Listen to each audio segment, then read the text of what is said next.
거친 숨소리가 적막한 설산을 뒤흔들고 있었다. 놈의 콧김이 뿜어져 나올 때마다 허공에 흩날리던 눈발이 순식간에 녹아내렸다가 다시 얼어붙기를 반복했다. 밤하늘을 가르는 삭풍조차 감히 범접하지 못할 만큼 압도적인 열기와 살기가 그 거대한 짐승의 몸에서 뿜어져 나오고 있었기 때문이다. 달빛조차 구름 뒤로 숨어버린 칠흑 같은 어둠 속 오로지 두 개의 형형한 안광만이 횃불처럼 타오르며 눈앞에 작은 생명체를 내려다보고 있었다. 그것은 단순한 짐승의 눈이 아니었다. 천년을 묵은 산군 산쥔만이 가질 수 있는 위엄과 새끼 잃은 어미의 처절한 광기가 뒤섞인 혼돈의 눈동자였다. 놈의 거대한 앞발이 눈 덮인 땅을 짓누르자 그 육중한 무게감에 주변의 바위들이 미세하게 진동했다. 날카로운 발톱이 얼어붙은 대지를 파고들며 기분 나쁜 긁히는 소리를 냈고 그 소리는 마치 저승사자가 관뚜껑을 여는 소리처럼 섬뜩하게 울려 퍼졌다.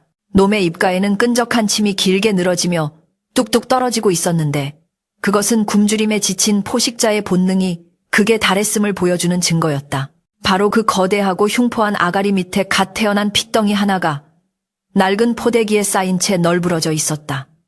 아이는 울음소리조차 제대로 내지 못할 만큼 얼어붙어 있었다. 보랏빛으로 질린 입술이 간헐적으로 파르르 떨릴 때마다 희미한 생명의 끈이 위태롭게 흔들렸다. 뼈를 깎는 듯한 강원도 산골의 칼바람은 아이를 감싸고 있는 얇은 웬이불 따위는 안중에도 없다는 듯 무자비하게 파고들었다. 이미 감각이 마비된 아이의 작은 손가락은 허공을 향해 힘없이 뻗어 있었으나 잡을 수 있는 것이라고는 차가운 눈송이뿐이었다. 인간의 마을에서 버림받아 죽음의 문턱에 놓인 이 가엾은 생명체에게 남은 시간은 기껏해야 반시각도 채 되지 않아 보였다. 그러나 동사의 고통보다 더 끔찍한 운명이 지금 아이의 눈앞에 닥쳐와 있었다. 산중의 제왕 백두대간을 호령하는 암호랑이가 굶주린 배를 채우기 위해 먹잇감을 탐색하고 있었던 것이다. 호랑이의 거친 혀가 아이의 얼굴을 한번 훑고 지나갔다. 까칠까칠한 돌기들이 연약한 피부를 긁어내자 아이는 고통에 겨운 듯 얕은 신음소리를 내뱉었다. 그 소리는 호랑이의 식욕을 자극하는 신호탄과도 같았다. 호랑이는 며칠 전 인간 사냥꾼들이 놓은 덫에 제 새끼들을 모두 잃었다. 찢어지는 비명소리를 뒤로하고 도망칠 수밖에 없었던 어미의 심장은 갈기갈기 찢겨나간 상태였다. 젖은 퉁퉁 불어 터질 듯이 차올랐지만 그것을 먹일 새끼는 이제 이 세상에 없었다. 팽창한 유방에서 오는 육체적 고통과 새끼를 지키지 못했다는 정신적 고뇌가 짐승을 미치게 만들었다. 놈은 며칠 밤낮을 울부짖으며 산을 헤매다 인간의 냄새를 맡고 이곳 벼랑 끝까지 당도한 것이었다. 눈앞에 놓인 이 작은 핏덩이는 놈에게 있어 증오스러운 인간의 자식이자 동시에 타는 듯한 허기를 채워줄 유일한 고깃덩어리였다. 호랑이는 입을 크게 벌렸다. 송곳니 사이로 뿜어져 나오는 비릿한 입냄새가 아이의 얼굴을 덮쳤다. 단 한 번의 깨물음이면 아이의 머리통은 으깨질 것이고 따뜻한 선혈이 놈의 목구멍을 적실 터였다. 본능이 이성을 지배하려는 찰나 호랑이는 잠시 멈칫했다. 아이에게서 나는 냄새 때문이었다. 그것은 역겨운 인간의 냄새 속에 섞인 묘하게도 자신의 잃어버린 새끼들에게서 나던 젖비린내와 닮아 있었다. 아이는 본능적으로 살기 위해 몸부림쳤다. 흐릿한 눈을 억지로 뜨고 눈앞에 거대한 존재를 바라보았다. 공포를 느끼기에는 너무나 어렸고 상황을 인지하기에는 너무나 순수했다. 아이의 눈동자에 호랑이의 흉측한 모습이 비쳤지만 아이는 울음을 터뜨리는 대신 묘한 소리를 냈다. 응, 앙. 그것은 살려달라는 애원이 아니라 배고픔을 호소하는 원초적인 부름이었다. 그 소리는 호랑이의 귓가에 천둥처럼 내리꽂혔다. 며칠 전 덫에 걸려 죽어가던 제 새끼가 마지막으로 내뱉던 그 갓 짚은 신음소리와 너무나도 흡사했기 때문이다. 호랑이의 눈빛이 흔들리기 시작했다. 살기로 번득이던 노란 안광 속에 깊은 슬픔과 혼란이 소용돌이쳤다. 놈은 고개를 세차게 흔들며 콧김을 내뿜었다. 인간을 죽여야 한다는 복수심과 눈앞의 약한 생명체를 보호해야 한다는 모성애가 짐승의 내면에서 치열하게 충돌하고 있었다. 앞발을 들어 아이를 내려치려다가 허공에서 멈추기를 수차례. 호랑이는 괴로운 듯 낮은 그르렁 소리를 내며 주변의 눈밭을 꼬리로 세차게 내리쳤다. 그때였다. 구름 뒤에 숨어있던 달이 모습을 드러내며 차가운 은빛 조명을 비추었다. 달빛 아래 드러난 아이의 모습은 너무나 처참했다. 포대기는 풀어헤쳐져 있었고 배꼽에는 탯줄이 말라붙은 채 덜렁거리고 있었다. 어미에게서 떨어져 나온 지 얼마 되지 않은 보호받아야 마땅할 생명이 짐승보다 못한 인간들에 의해 가장 가혹한 곳에 버려진 것이었다. 호랑이는 천천히 고개를 숙여 아이의 배 냄새를 맡았다. 꼬르륵거리는 소리가 아이의 작은 배에서 울려 퍼졌다. 호랑이의 퉁퉁 부른 젖꼭지에서도 뚝뚝 하얀 젖이 흘러내려 눈 위로 떨어졌다. 젖 냄새가 퍼지자 아이는 본능적으로 고개를 돌리며 입을 오물거렸다. 그 작은 입술이 허공을 더듬으며 젖을 찾는 모습을 본 순간 호랑이의 내면에서 무언가가 툭 하고 끊어졌다. 그것은 이성이 아니었다. 그것은 종조의 경계를 뛰어넘는 하늘이 내린 거룩한 본성이었다. 호랑이는 으르렁거리던 입을 다물고 거친 숨을 고르며 아이의 곁에 조심스럽게 몸을 눕혔다. 차가운 눈밭 위에 거대한 털 뭉치가 눕자 그 온기가 아이에게 전해졌다. 호랑이는 조심스럽게 뒷다리를 벌려 부풀어 오른 젖통을 아이의 얼굴 가까이 들이밀었다. 하지만 아이는 너무나 지쳐 있었고 눈앞에 있는 것이 무엇인지 알지 못했다. 호랑이는 답답한 듯 코로 아이의 엉덩이를 툭 쳤다. 그리고는 혀로 아이의 볼을 핥아 젖꼭지 쪽으로 유도했다. 까칠한 혀의 감촉에 놀란 아이가 칭얼거리다가 이내 코끝에 닿는 따뜻하고 고소한 냄새에 이끌려 본능적으로 입을 벌렸다. 마침내 아이의 입술이 호랑이의 젖꼭지를 물었다. 처음에는 낯선 감촉에 머뭇거렸으나 따뜻한 젖이 입안 가득 흘러들어오자 아이는 필사적으로 빨아대기 시작했다. 꿀꺽 꿀꺽 목구멍으로 넘어가는 소리가 적막한 산중을 울렸다. 며칠 동안 젖을 물리지 못해 고통스러워하던 호랑이의 몸에서도 긴장이 풀리며 나른한 안도감이 퍼져나갔다. 짐승은 눈을 지그시 감고 자신의 젖을 빠는 인간의 아이를 느끼며 깊은 숨을 내쉬었다. 이 기이한 광경을 지켜보는 이는 아무도 없었다. 오직 하늘의 달과 묵묵히 서 있는 노송들만이 증인이었다.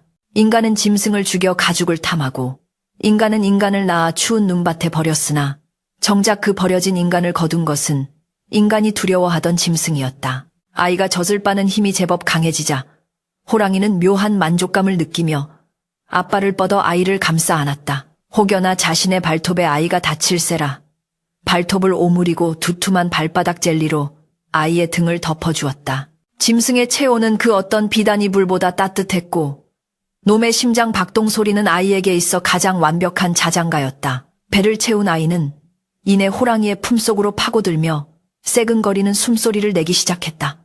호랑이는 잠든 아이의 머리를 핥아주며 마치 자신의 죽은 새끼를 대하듯 지극정성으로 털을 골라주었다. 그 순간만큼은 이 세상에서 가장 흉포한 맹수가 아닌 가장 자애로운 어머니의 모습이었다. 밤이 깊어갈수록 기온은 더욱 떨어졌지만 호랑이의 품에 안긴 아이는 땀을 흘릴 정도로 따뜻했다. 호랑이는 잠들지 않았다. 쫑긋거리는 귀는 사방의 소리를 경계하고 있었고 감기지 않은 눈은 어둠 속을 응시하며 혹시 모를 침입자를 감시했다. 놈은 알고 있었다. 이 아이를 살려두는 순간 자신은 자연의 섭리를 거스르는 선택을 했다는 것을. 그리고 언젠가는 이 선택에 대한 대가를 치러야 할지도 모른다는 것을. 하지만 지금 이 순간 자신의 젖을 먹고 잠든 이 작은 생명체를 위해서라면 설령 숲 전체를 적으로 돌린다 해도 물러서지 않겠다는 결의가 놈의 눈빛 속에 서려 있었다. 멀리서 늑대들의 울음소리가 들려왔으나 호랑이가 낮게 한번 그르렁거리자 그 소리는 순식간에 세월의 수레바퀴는 무심하게도 잘도 굴러갔다. 삭풍이 몰아치던 핏빛 설원은 어느새 진달래 붉게 타오르는 봄이 되었고 장맛비가 계곡을 뒤집어 놓는 여름을 지나 만산홍엽 만산홍려의 가을을 수십 번이나 반복했다. 강산이 변한다는 10년의 세월이 흐르는 동안 백두대간의 깊은 골짜기에는 기이한 소문이 안개처럼 피어올랐다. 약초꾼들의 입을 타고 내려온 그 소문은 바람결에 흩어지는 낙엽처럼 산 아래 마을로 퍼져나갔는데 그 내용인즉슨 산속에 사람도 짐승도 아닌 괴물이 산다는 것이었다. 그러나 그 괴물의 실체는 인간들이 상상하는 흉측한 요괴가 아니었다. 험준한 바위 절벽을 제 집 안방처럼 뛰어다니는 소년, 바로 호랑이의 젖을 먹고 자란 아이 산이었다. 10살 남짓되어 보이는 소년의 행색은 그야말로 야생 그 자체였다. 몸에 걸친 것이라고는 깻넝쿨로 대충 엮어 중요 부위만 가린 가죽 조각뿐이었고 헝클어진 머리카락은 엉덩이까지 내려와 마치 사자의 갈기처럼 휘날렸다. 그러나 가장 이질적인 것은 그의 움직임이었다. 산이는 두 발로 걷는 법을 잊은 듯했다. 네 발로 땅을 박차고 달리는 그의 속도는 산짐승조차 혀를 내두를 만큼 빨랐으며 나무와 나무 사이를 비호처럼 날아다니는 모습은 영락없는 짐승의 새끼였다. 크르릉. 캬악. 산이의 입에서 터져나온 소리는 인간의 언어가 아니었다. 그것은 묵직한 저음이 울리는 호랑이의 포효를 흉내낸, 그러나 인간의 성대가 낼 수 있는 한계에 부딪혀 기묘하게 일그러진 괴성이었다. 산이는 눈앞에 나타난 멧돼지를 향해 이를 드러내며 위협을 가했다. 그의 손톱은 흙과 나무 껍질을 파헤치느라 두꺼워지고 날카롭게 변형되어 있었고 손바닥과 발바닥에는 곰 발바닥만큼이나 두꺼운 굳은 살이 박혀 있었다. 멧돼지가 거친 숨을 몰아쉬며 돌진해오자 산이는 재빨리 몸을 낮췄다가 옆으로 굴러 공격을 피했다. 그 순간 숲의 그림자 속에서 거대한 황금색 줄무늬가 번개처럼 튀어나왔다. 어미 호랑이였다. 10년의 세월이 흘러 털의 윤기는 예전만 못하고 입가에는 흰 수염이 늘었지만 산군 산준으로서의 위압감은 여전히 숲을 지배하고 있었다. 어미는 단 한 번의 도약으로 멧돼지의 목덜미를 물어뜯었다. 우득하는 소리와 함께 멧돼지의 척추가 부러졌고 거대한 몸뚱이는 맥없이 쓰러졌다. 어미 호랑이는 숨통이 끊어진 먹잇감을 산이 앞으로 밀어주며 낮은 소리로 그르렁거렸다. 먹어라. 이것이 네가 살아야 할 방식이다. 라고 말하는 듯했다. 산이는 주저없이 멧돼지의 가죽을 이빨로 찢고 붉은 생사를 씹었다. 비릿한 피냄새가 입안 가득 퍼졌지만 그것은 산이에게 있어 생명의 맛이자 어미의 사랑이었다. 어미 호랑이는 피를 묻히며 먹이를 먹는 산이를 물끄러미 바라보았다. 짐승의 눈에 어린 것은 단순한 식욕이 아닌 깊고도 아린 연민이었다. 처음 젖을 물리던 그 겨울밤부터 지금까지 어미는 이 털없는 원숭이 같은 새끼를 키우기 위해 필사적이었다. 추위에 약한 산이를 위해 자신의 배미털을 내어주어 잠을 재웠고 날카로운 이빨이 없는 산이를 위해 고기를 잘게 씹어 뱉어주기도 했다. 어미는 알고 있었다. 이 아이가 자신과는 다른 존재라는 것을. 산이가 가끔 맑은 시냇물에 비친 자신의 얼굴을 보며 고개를 갸웃거리거나 인간들의 마을 쪽에서 들려오는 닭 울음소리에 귀를 쫑긋거릴 때마다 어미의 가슴은 철렁 내려앉곤 했다. 언젠가는 이 아이가 저 산 아래 세상으로 돌아가야 할지도 모른다는 불안감이 늙은 호랑이의 마음을 옥죄어 왔다. 그래서 어미는 더욱 혹독하게 산이를 가르쳤다. 인간 세상으로 가지 않아도 이 험한 산 속에서 홀로 살아남을 수 있도록 냄새 맡는 법, 소리 듣는 법, 그리고 적의 급소를 무는 법을 훈련시켰다. 산이 역시 그런 어미의 마음을 아는지 모르는지 어미의 꼬리를 장난감 삼아 잡아당기며 해맑게 뒹굴었다. 산이에게 있어 세상의 전부는 이 숲이었고 호랑이는 유일한 어머니이자 신쟨이었다. 한편 산 아래 주막거리는 흉흉한 소문으로 시끌벅적했다. 약초를 캐러 갔다가 헛것을 보았다는 신만이들의 이야기가 과장에 과장을 더해 퍼지고 있었다. 내 두 눈으로 똑똑히 봤다니까. 집채만한 호랑이가 어린애를 등에 태우고 바람처럼 사라지더란 말일세.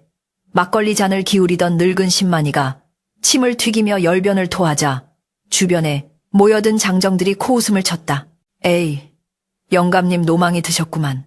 호랑이가 사람을 잡아먹으면 먹었지. 키우기는 뭘 키워. 왁자지껄한 웃음소리가 주막을 채웠지만 구석진 자리에 앉아 조용히 술잔을 닦던 한 사내의 눈빛만은 예사롭지 않게 번득였다. 그는 칠성이라 불리는 포수였다. 10년 전 겨울산에서 새끼 호랑이들을 잡아 가죽을 벗기고 그 어미마저 잡으려다 실패해 왼쪽 눈에 끔찍한 발톱 자국을 흉터로 남긴 장본인이었다. 칠성은 탁자 위에 놓인 낡은 조총을 만지작거리며 10년 전 그날의 굴욕을 떠올렸다. 눈보라치던 날 자신의 총구를 피해 도망치던 그 거대한 암호랑이의 증오서린 눈빛을 그는 단 한순간도 잊은 적이 없었다. 칠성은 신만이의 이야기가 단순한 헛소리가 아님을 직감했다. 호랑이가 아이를 키운다. 칠성은 혼잣말을 중얼거리며 입꼬리를 비릿하게 올렸다. 그것은 짐승의 냄새를 맡은 사냥꾼의 본능이었다.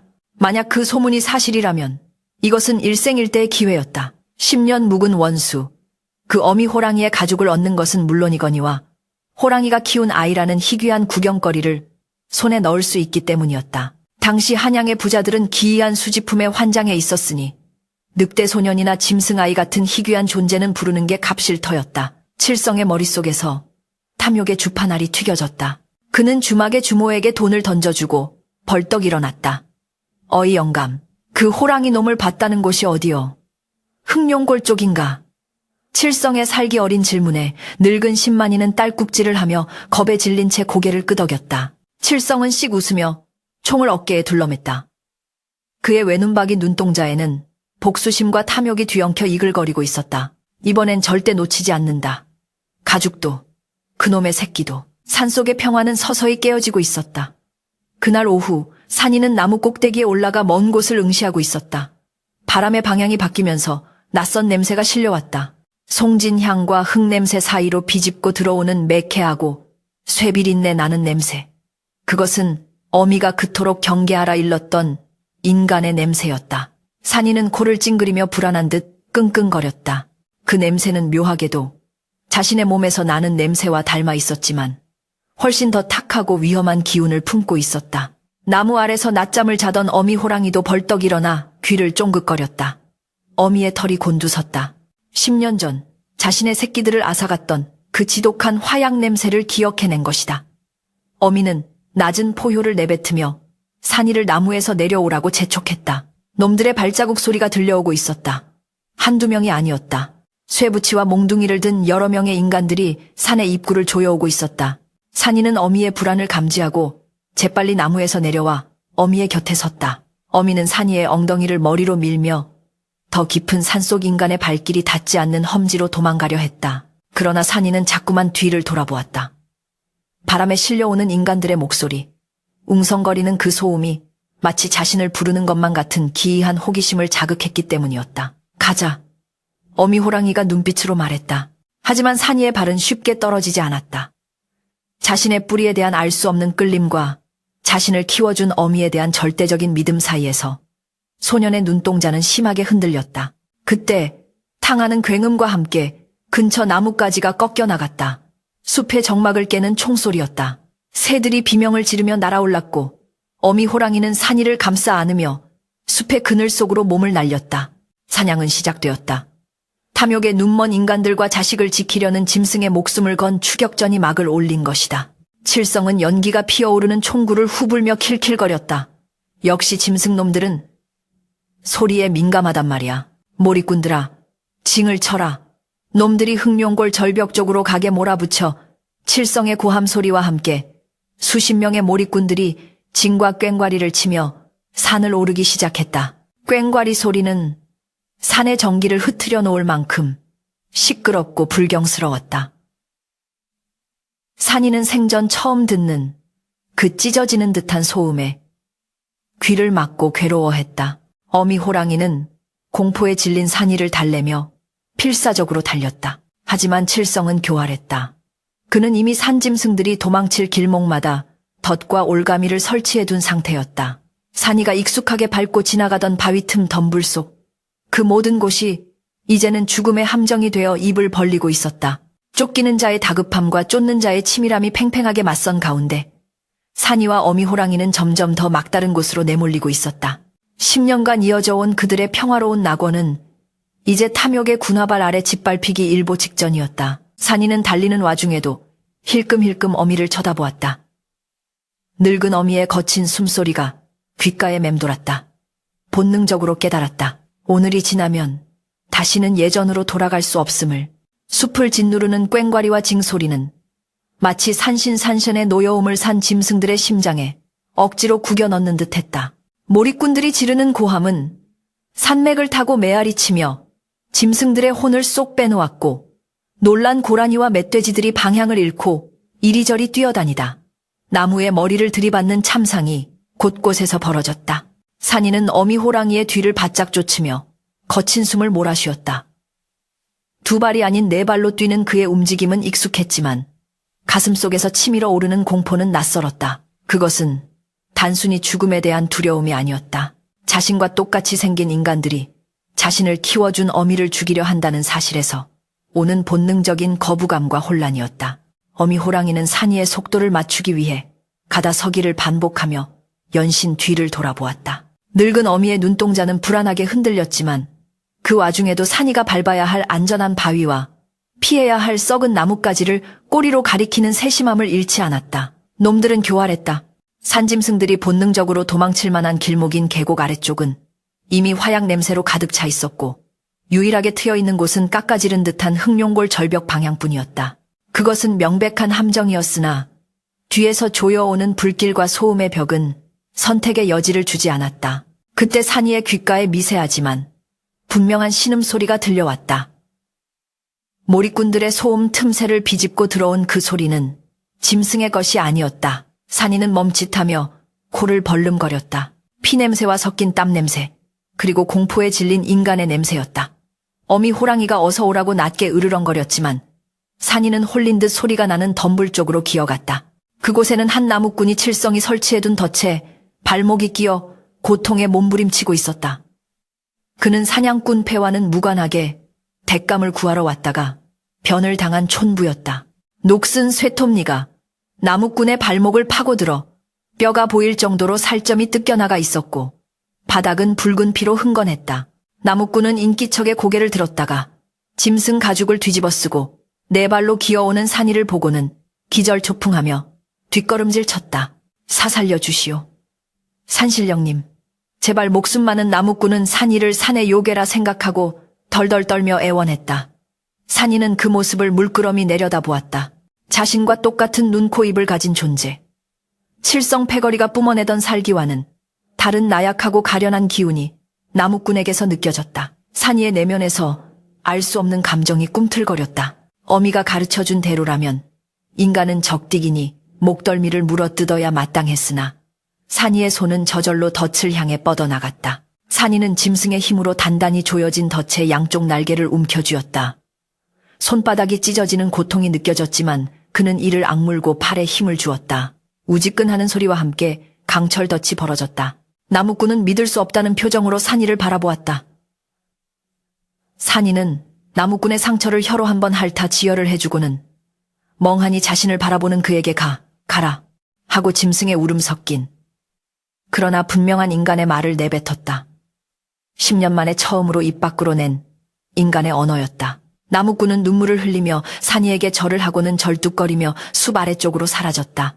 산이는 멀어지는 나무꾼의 뒷모습을 보며 기묘한 동질감을 느꼈다. 나도 저들 중 하나가 아닐까? 내가 있어야 할 곳은 저 아래가 아닐까? 찰나의 순간 스쳐 지나간 그 생각은 산이의 정체성을 송두리째 흔들었다. 하지만 그 상념을 깨뜨린 것은 숲을 찢는 듯한 어미 호랑이의 비통한 포효 소리였다. 크아앙. 그것은 위협의 소리가 아니었다. 고통과 절망이 뒤섞인 단말마였다. 산이의 심장이 덜컥 내려앉았다. 인간에 대한 호기심 따위는 순식간에 증발했고 오로지 어미를 구해야 한다는 본능만이 전신을 지배했다. 산이는 미친 듯이 소리가 난 곳으로 질주했다. 가시덤불이 살을 찢고 나뭇가지가 얼굴을 때렸지만 아무런 고통도 느껴지지 않았다. 절벽으로 향하는 좁은 길목, 거대한 참나무 아래 어미 호랑이가 쓰러져 있었다.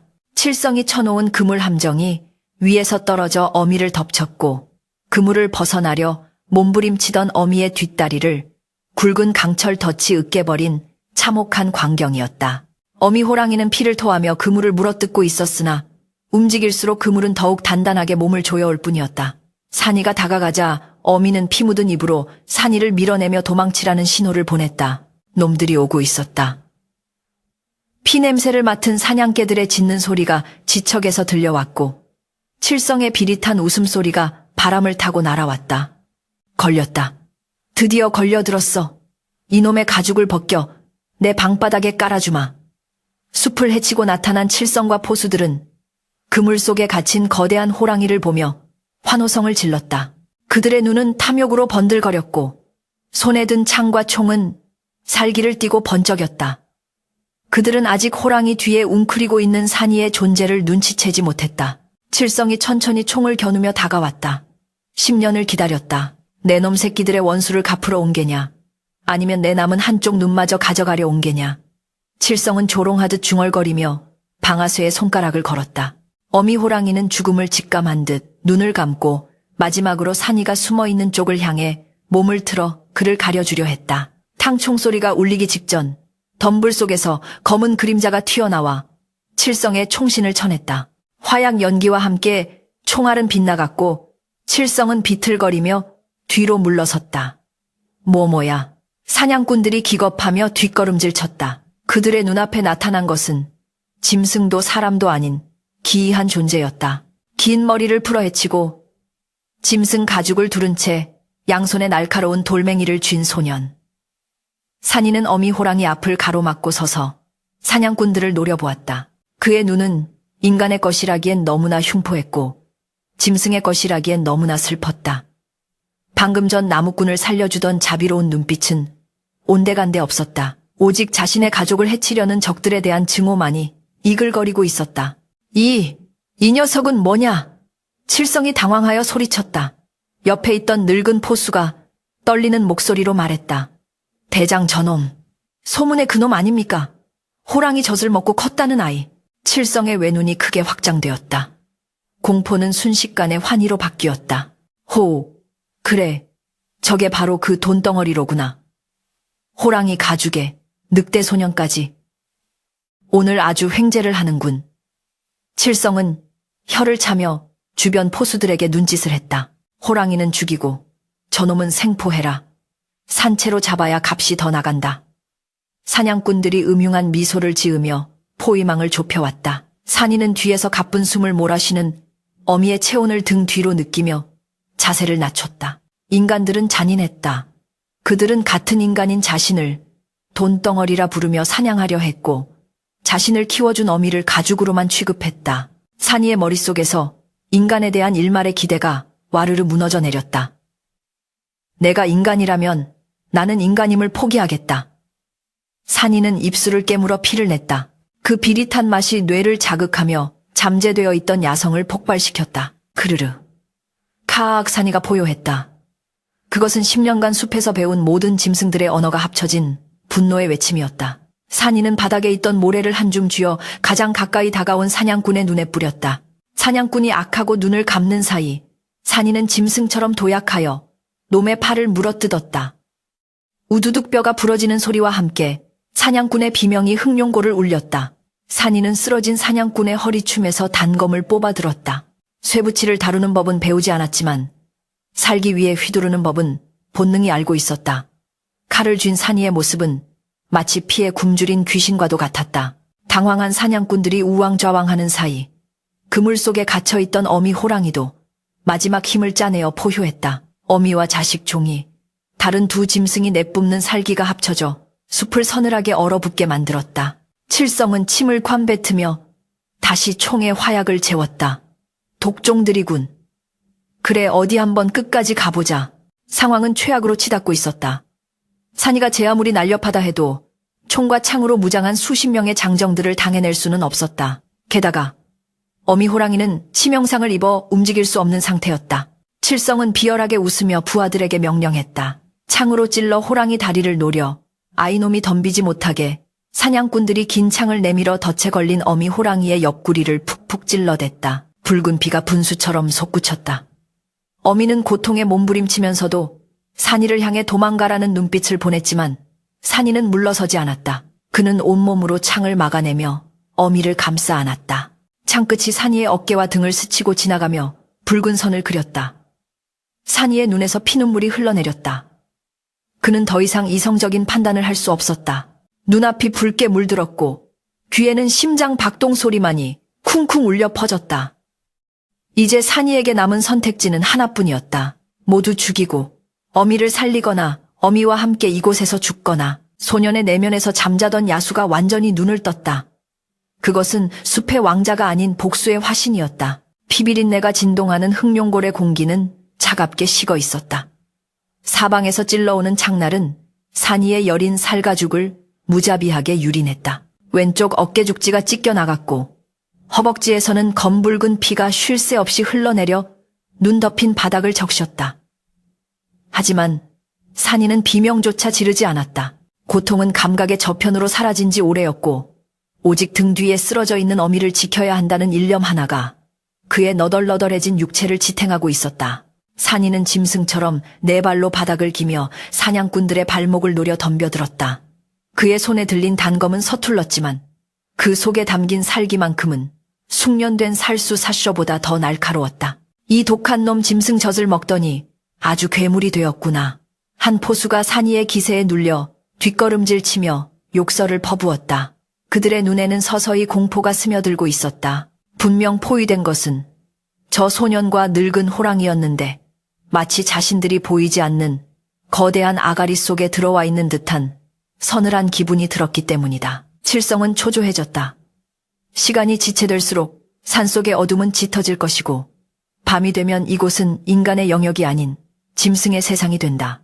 게다가 부하들 몇몇은 이미 산이의 이빨과 칼에 당해 전투불능 상태가 되어 있었다. 칠성은 바닥에 침을 뺀 뱉으며 신경질적으로 소리쳤다. 뭘 꾸물거리는 거야. 저놈 하나 처리를 못해서 이 난리야. 다 비켜. 칠성은 부하들을 거칠게 밀쳐내고 앞으로 나섰다. 그의 손에는 방금 화약을 다져 넣은 조총이 들려 있었다. 칠성의 외눈이 산이를 향해 번득였다. 생포에서 팔아먹겠다는 욕심은 이미 사라진 지 오래였다. 저놈은 인간이 아니다. 살려두면 반드시 후환이 될 요물이다. 칠성은 산이의 미간을 향해 정확히 총구를 겨누었다. 잘 가라 짐승 새끼야. 네, 어미 가죽은 내가 잘 써주마.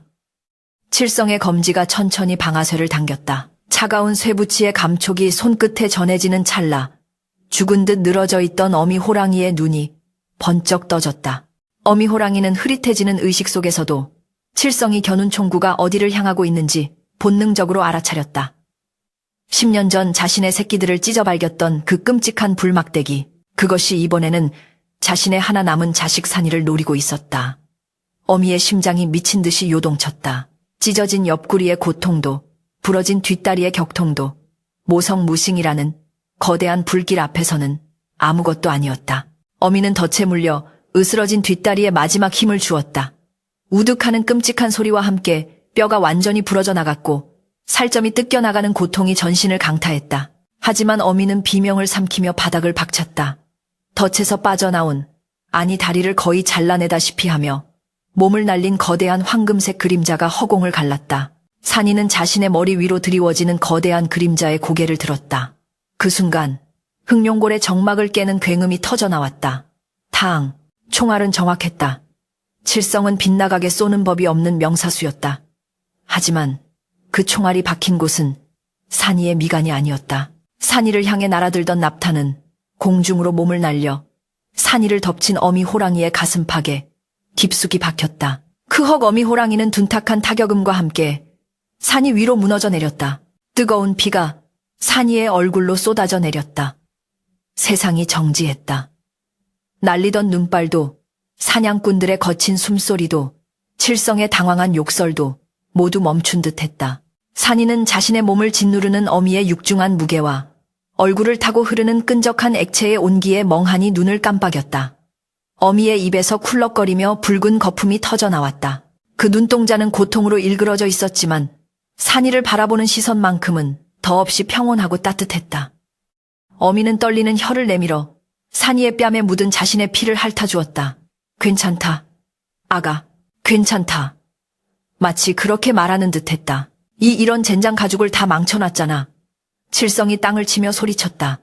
가슴에 총구멍이 뚫린 호랑이 가죽은 상품 가치가 떨어지기 때문이다. 그는 재빨리 화약통을 꺼내 다시 장전을 서둘렀다. 아직 안 끝났어. 저 호랑이 놈 숨통을 끊고 새끼 놈도 죽여버려. 칠성의 고함에 멍하니 있던 사냥꾼들이 다시 창을 고쳐 쥐고 다가오려 했다. 그때였다. 산이의 어깨가 기괴하게 들썩이기 시작했다. 어미의 품에서 빠져나온 산이는 고개를 숙인 채 움직이지 않았다. 그의 손은 피범벅이 된 눈밭을 움켜쥐고 있었다. 으아아, 낮은 신음소리가 산이의 입에서 흘러나왔다. 그것은 슬픔의 울음이 아니었다. 지옥의 밑바닥에서 기어 올라오는 악귀의 저주였다. 산이가 고개를 들었다. 그의 눈에서 초점이 사라져 있었다. 흰자위가 붉게 충혈되어 눈동자 전체가 핏빛으로 변해 있었고 입가에는 기괴한 웃음기마저 서려 있었다. 인간의 이성은 완전히 끊어졌다. 지금 그곳에 있는 것은 호랑이의 젖을 먹고 자란 아이가 아니라 어미를 잃고 미쳐버린 한 마리의 야수였다. 죽여. 다 죽여버릴 거야. 산이가 중얼거렸다. 그 목소리는 쇠를 긁는 듯 섬뜩했다. 산이는 손에 쥐고 있던 단검을 역수로 고쳐 잡았다. 그리고는 땅을 박차고 튀어나갔다. 그 속도는 이전과는 비교도 할 수 없을 만큼 빨랐다. 마치 바람 그 자체가 된 듯 순식간에 사냥꾼들의 품으로 파고들었다. 가장 앞에 서 있던 사냥꾼이 비명도 지르지 못하고 쓰러졌다. 그의 목에서는 붉은 선혈이 분수처럼 뿜어져 나왔다. 산이는 멈추지 않았다. 춤을 추듯 혹은 먹잇감을 가지고 노는 맹수처럼 사냥꾼들 사이를 헤집고 다녔다. 창이 찌르기도 전에 산이의 칼이 먼저 놈들의 손목을 그었고 다리를 물어뜯었다. 공포가 전염병처럼 번졌다. 괴물이다. 도망쳐 사냥꾼들이 무기를 버리고 혼비백산하여 달아나기 시작했다. 돈이고 뭐고 목숨이 먼저였다. 칠성은 당황하여 뒷걸음질 쳤다. 자신의 정예 부하들이 순식간에 와해되는 꼴을 보며 그는 처음으로 등골이 오싹해지는 공포를 느꼈다. 산이는 도망가는 조물애기들은 거들떠보지도 않았다. 그의 핏빛 시선은 오직 한 사람 칠성에게 고정되어 있었다. 칠성은 떨리는 손으로 화약을 부어 넣으려 했지만 손이 너무 떨려 화약가루가 바닥에 흩어졌다. 오지마! 오지 말란 말이야! 칠성이 총 개머리판을 휘두르며 발악했다. 산이는 칠성의 공격을 가볍게 피하며 놈의 정강이를 걷어찼다. 으악! 칠성이 비명을 지르며 바닥에 나뒹굴었다. 산이는 칠성의 가슴 위에 올라타 짐승처럼 울부짖었다. 칠성의 눈에 산이의 얼굴이 클로즈업되었다. 피칠갑을 한 그 얼굴은 10년 전 자신이 죽였던 새끼 호랑이들의 원혼이 씌인 듯했다. 칠성은 허리춤에서 사냥용 대검을 꺼내 산이의 옆구리를 찔렀다. 푹 하는 소리와 함께 칼날이 박혔지만 산이는 눈 하나 깜짝하지 않았다. 고통 따위는 산이의 분노를 더욱 부채질할 뿐이었다. 산이는 칠성의 손목을 잡아 비틀어 칼을 떨어뜨리게 했다. 우두둑 뼈가 으스러지는 소리가 났다. 칠성은 살려달라고 빌 틈도 없었다. 산이는 칠성의 멱살을 잡고 절벽 쪽으로 질질 끌고 갔다. 칠성은 발버둥 쳤지만 야성이 폭발한 산이의 힘은 장사를 능가했다. 이거 놓으라고. 칠성이 비명을 질렀다. 그들이 도달한 곳은 칠성이 짐승들을 잡기 위해 파놓은 함정 구덩이 근처였다. 바닥에는 날카로운 대나무 창들이 촘촘히 박혀 있었다. 자신이 짐승을 잡기 위해 파놓은 무덤이 결국 자신의 무덤이 되어 입을 벌리고 기다리고 있었다. 산이는 칠성을 구덩이 끝으로 몰아붙였다. 칠성은 뒤를 돌아보고는 사색이 되었다. 제발 살려다오. 내가 잘못했다. 칠성이 눈물 콧물을 흘리며 애원했다. 하지만 산이의 귀에는 아무것도 들리지 않았다. 어미의 가슴에서 터져나오던 붉은 피, 그리고 마지막으로 자신을 핥아주던 그 따뜻한 혀의 감촉만이 머릿속을 맴돌 뿐이었다. 산이는 칠성의 눈을 똑바로 바라보며 어미가 가르쳐준 방식대로 낮게 으르렁거렸다. 그리고는 잡고 있던 멱살을 놓아버렸다. 중심을 잃은 칠성의 몸이 뒤로 기울었다. 그의 외눈이 공포로 확장되었다. 허공을 허우적거리는 손이 산이의 옷자락을 잡으려 했지만 닿지 않았다. 아하하악 처절한 비명소리가 흑룡골 계곡을 타고 메아리 쳤다. 쿵, 퍽, 둔탁한 소리와 함께 비명이 뚝 끊겼다. 구덩이 아래에는 칠성이 자신이 깎아 만든 대나무 창에 온몸이 관통당한 채 꼬치처럼 꿰뚫려 있었다. 탐욕으로 가득 찼던 그의 생애가 자신이 만든 덫 위에서 비참하게 마감된 것이다. 인간이 짐승을 잡으려던 덫이 결국 인간을 잡는 덫이 되었다. 산이는 구덩이 아래를 내려다보지 않았다. 그에게 칠성의 죽음은 복수의 완성이라기보다 당연한 인과응보의 귀결일 뿐이었다. 산이는 피투성이가 된 몸을 이끌고 천천히 어미가 쓰러져 있는 곳으로 발걸음을 옮겼다. 분노의 불길이 사그라들자 참을 수 없는 슬픔이 해일처럼 밀려왔다. 어미 호랑이는 아직 숨이 붙어 있었다. 가슴에서는 피가 계속 꿀럭이며 흘러나왔고 눈빛은 점점 흐려지고 있었다. 산이는 어미의 곁에 무릎을 꿇고 앉았다. 산이의 입에서 어눌하지만 분명한 발음으로 어머니라는 말이 흘러나왔다. 어미 호랑이는 그 소리를 들었는지 희미하게 귀를 움직였다. 짐승은 마지막 힘을 다해 앞발을 들어 올리려 했다. 산이의 얼굴을 다시 한번 만져보고 싶은 듯했다. 산이는 얼른 어미에 투박하고 거대한 앞발을 잡아 자신의 볼에 갖다 댔다. 까칠한 털의 감촉, 그리고 밴 흙냄새와 피냄새. 그것은 산이에게 있어 세상의 전부이자 고향이었다. 어미의 입가에 옅은 미소 같은 것이 스쳤다. 인간의 아이를 거두어 키운 10년의 세월, 그 무모했던 선택이 틀리지 않았음을 자신의 목숨과 맞바꿔 살려낸 이 생명이 자신에게 준 기쁨이 얼마나 컸는지를 말하고 있었다. 어미의 눈에서 천천히 빛이 사라졌다. 들어올렸던 앞발이 툭 하고 힘없이 떨어졌다. 산속에는 다시 적막이 찾아왔다. 사냥꾼들의 고함 소리도, 총소리도, 칠성의 비명소리도 모두 눈 속에 파묻혀 사라졌다. 오직 바람 소리만이 윙윙거리며 죽은 자들의 영혼을 위로하듯 불어왔다. 산이는 죽은 어미의 품에 얼굴을 묻었다. 짐승의 포효가 아닌 인간의 오열이 터져나왔다.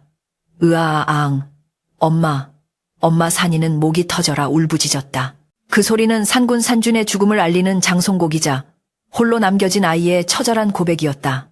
하늘에서는 다시 눈이 내리기 시작했다. 하얀 눈송이들이 어미 호랑이의 붉은 피를 그리고 산이의 뜨거운 눈물을 조용히 덮어주었다.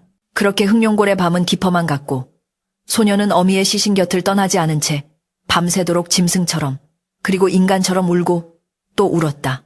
하늘도 그들의 끈질긴 인연을 차마 끊어내지 못한 것일까.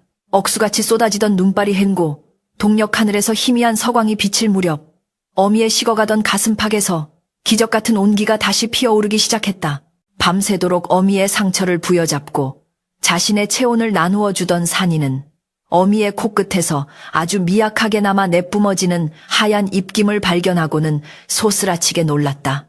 놈은 천년을 산다는 산군 산준의 핏줄을 이어받은 영물링무이었다. 보통 짐승이라면 10번도 더 죽었을 치명상이었으나 자식을 두고는 차마 눈을 감을 수 없었던 어미의 강인한 정신력과 산이의 지극한 정성이 저승사자의 발길을 돌려세운 것이다.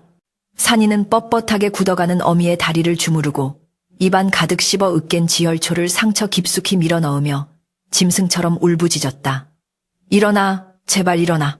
그것은 기도가 아니라 운명을 거스르려는 처절한 절규였다. 산이의 뜨거운 눈물이 어미의 다친 눈꺼풀 위로 떨어지자 마침내 호랑이의 눈이 파르르 떨리며 힘겹게 떠졌다. 비록 초점은 흐릿했으나 그 속에는 다시금 생명의 불씨가 위태롭게 타오르고 있었다. 산이는 어미를 등 뒤에 들쳐 업었다.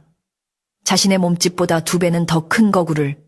짊어진 소년의 다리가 후들거렸으나 그는 이를 악물고 눈 덮인 산비탈을 기어올랐다. 인간들의 발길이 닿지 않는 구름조차 쉬어가는 백두대간의 가장 깊고 은밀한 동굴을 향해서였다.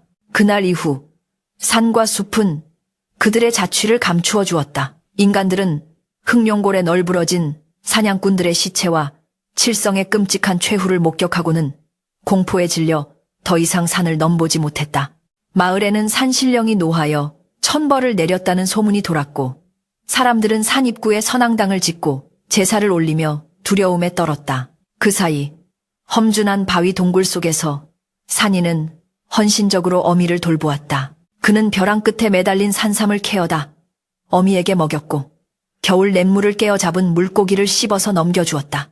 산이의 손과 발은 성할 날이 없었으나 어미의 상처가 아물고 털에 다시 윤기가 흐르는 것을 볼 때마다 그는 세상을 다 가진 듯 기뻐했다. 기나긴 겨울이 지나고 얼음이 녹아 계곡물이 흐를 즈음 어미 호랑이는 마침내 자리를 털고 일어났다. 비록 예전처럼 바람을 가르며 달릴 수는 없었고 한쪽 다리를 조금 절뚝거리는 신세가 되었으나 그 위엄만은 여전했다. 어미는 동굴 밖으로 나와 눈부신 봄 햇살을 맞으며 포효했다. 그 소리는 늙고 병든 짐승의 것이 아니라 죽음조차 이겨내고 돌아온 산의 주인이 세상에 고하는 부활의 선포였다. 산이는 그런 어미의 곁에 서서 인간의 옷을 벗어던지고 다시금 자연의 아들로 돌아가 함께 숲을 향해 포효했다. 세월은 다시 유수와 같이 흘러 전설은 신화가 되었다. 10년, 20년이 지나는 동안 약초꾼들 사이에서는 기이한 목격담이 끊이지 않았다. 안개가 자욱한 새벽이면 절뚝거리는 거대한 호랑이와 그 곁을 지키는 털북숭이 사내가 산능선을 따라 걷는 모습이 보인다는 것이었다. 이제 그들은 두려움의 대상인 괴물이 아니라 산을 지키고 길 잃은 이를 돕는 수호신으로 여겨졌다. 어느 해 겨울 눈보라 속에 고립된 10만이가 동굴 앞에 놓인 산토끼와 뎁감을 발견하고 목숨을 건진 일화는 마을의 전설이 되었다. 사람들은 그 사내를 산군 동자라 불렀고 호랑이를 산신할매라 칭송했다. 산이는 이제 청년을 지나 장년의 나이가 되었고 그의 눈빛은 맹수의 흉포함 대신 산의 깊이를 닮은 그윽함을 띠게 되었다. 그는 더 이상 인간 세상을 동경하거나 증오하지 않았다. 그저 자연의 섭리에 순응하며 늙어가는 어미의 마지막 시간을 지키는 것이 자신의 유일한 소명임을 깨달았기 때문이었다. 어미 호랑이는 이제 이빨이 거의 다 빠지고 눈도 침침해져 사냥조차 할 수 없었지만 산이가 잡아다주는 먹이를 먹으며 평온한 노후를 보냈다. 둘은 말없이 서로의 체온에 의지한 채 밤하늘의 별을 바라보곤 했다. 굳이 언어가 필요치 않았다. 눈빛만으로도 숨소리만으로도 서로의 영혼이 연결되어 있음을 느꼈다. 그러던 어느 늦가을 운명의 시간이 찾아왔다. 단풍이 핏빛으로 붉게 물들고 낙엽이 비처럼 쏟아지던 날 어미 호랑이는 평소와 달리 먹이를 거부하고 동굴 밖 양지 바른 바위 위에 힘없이 누웠다. 직감적으로 마지막이 왔음을 안 산이는 만사 제쳐두고 어미의 곁을 지켰다. 어미는 흐릿한 눈으로 산이의 얼굴을 뚫어지게 바라보았다. 핏덩이였던 아기가 어느새 듬직한 사내가 되어 자신의 곁을 지키고 있는 모습에 어미의 눈가에 물기가 어렸다. 짐승은 마지막 힘을 내어 혀로 산이의 거친 손등을 핥았다. 까칠하던 혀의 감촉은 이제 부드럽고 약해져 있었지만 그 속에 담긴 사랑의 깊이는 태산보다 무거웠다. 고맙다. 내 새끼. 호랑이는 마음의 소리로 그렇게 말하는 듯했다. 산이는 울지 않았다.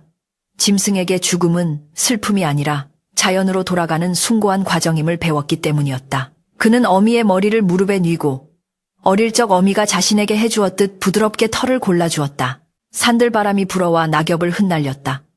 호랑이는 깊은 숨을 한 번 내쉬더니 이내 고요히 눈을 감았다. 거대했던 가슴의 움직임이 멈추고 산군으로서의 고단했던 생애가 평화로운 안식으로 귀결되는 순간이었다. 산이는 어미의 시신을 묻기 위해 땅을 파지 않았다.